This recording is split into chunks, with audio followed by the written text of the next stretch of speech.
In June 1999, United Nations Civil Mission and International KFOR peacekeeping forces took over the administration of Kosovo and Metohija. While international representatives were getting to grips with the situation in the field, Serbian civilians were subjected to violence and many of them met with a brutal death. In a short period of time, more than 220,000 Serbs and other non-Albanians were exiled. Destruction of medieval monasteries belonging to the Serbian Orthodox Church ensued, and the killings of citizens who were not willing to abandon their homes continued.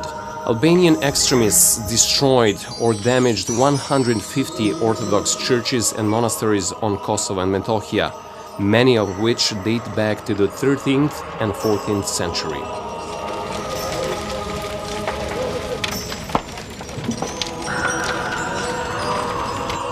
Serbian Orthodox Church and its flock suffered the worst blow on March 17, 2004. The Crystal Night, as it was referred to by many high international representatives, shocked the world. 34 Serbian monasteries and churches were destroyed at the time.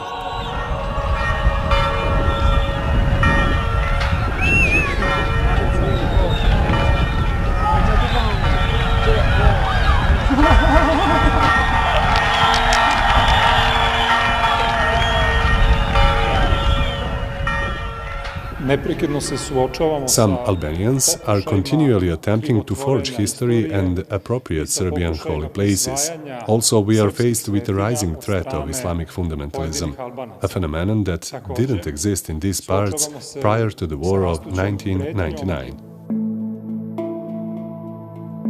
Destruction of Serbian medieval cultural heritage continues to this day. In Babljak village near the town of Uroševac, that was named after Serbian King Uroš, only 11 elderly Serbs remain. All the Serbian houses were demolished in 1999. New ones were built in their place, but in vain. Albanian extremists who've had free access to open Albanian border crossings for 16 years would demolish them again. This also facilitated extremists in covering their tracks. The 300-year-old village cemetery has been devastated. Rajko Denić, a local Serb, says that he fears for his safety. He is committed to preserving what's left on the graves and the old church to the extent of putting his life on the line. As you can see, a fence like this encompasses churches and monasteries in Kosovo and Metohija. This church was burglarized 17 times. Even the church bell was stolen. Is that democracy? Is that the democracy they are advocating?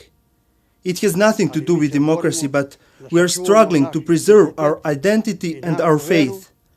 And we will fight for that, for as long as we live. We have to prove them that this is not their culture, that these are not their monuments, but ours. Let them guard their own heritage, we will guard ours. That is our message to neighbors Albanians. Neka oni čuvaju njihove, a mi će da čuvamo naše.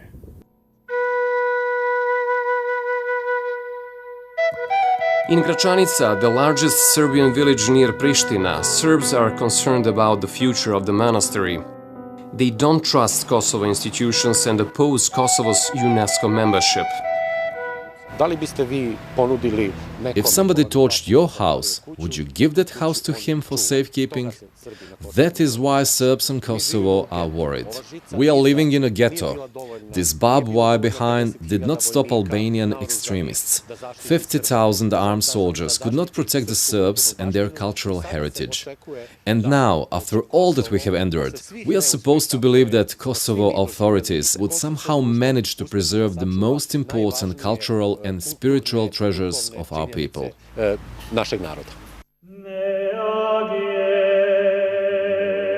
Gračanica monastery was built by Serbian King Milutin in 1321. This medieval monastery is one of the 4 monasteries in the area that are on the UNESCO list of World Heritage in Danger. For centuries, people have been admiring the beauty of Gračanica, and the spiritual legacy of this monastery is deeply rooted into the cultural and historic memory of Serbian people. Kosovo i Metohija je srpski Jerusalim. Kosovo and Metohija is Serbian Jerusalem, votive soil that is essential importance for the spiritual and cultural identity of Serbian people. The set of the primate of our church has been in the Patriarchate of Peć in Metohija since the 13th century. Our predecessors, led by Serbian archbishops and rulers, expressed their faith by building the so-called endowments, memorial churches and monasteries. Those cultural treasures have been guarded from the time they were built by those very Christians, those people who have been living there to this day. They have survived 5 centuries of merciless Ottoman rule, when great many churches and monasteries were destroyed or turned into mosques. Today, this cultural heritage is faced with unprecedented challenges and attacks.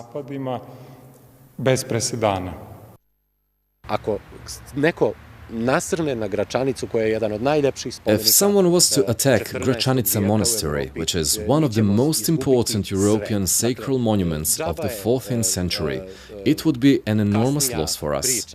It's no use dwelling on it afterwards. We have to let those who have built these edifices, whose lives evolve around these sacred places, to be the rightful owners and to take care of them. Those sites can't have any other identity. They represent Serbian and world heritage. When asked who built the monasteries on Kosovo and Metohija, most Albanians refuse to talk about it, or they claim that they don't know. Those are ordinary people in the street. Citizens don't have to know everything that scientists and intellectuals know. Those monasteries belong to a certain period. Scientists are undecided about that. It is not up to me to dwell on it. After all that has happened, Serbs don't believe in Albanian assurances that they would take care of the cultural heritage. They are especially troubled by the graffiti made by the followers of the so-called Islamic State that have been appearing on the gates of monastic complexes over the past several years, although the monasteries are still guarded by the KFOR soldiers and Kosovo policemen. Although we are greatly concerned, we sincerely hope that Albanians and Serbs will manage to build a better future and promote coexistence based on truth and mutual respect with the help of international institutions and their firm guarantees. According to the data published by OSCE, 392 Serbian cemeteries on Kosovo and Metohija had been destroyed over the past 16 years. Evidence of their desecration can still be seen. Over that period, many condemning statements were heard, but no one was held responsible.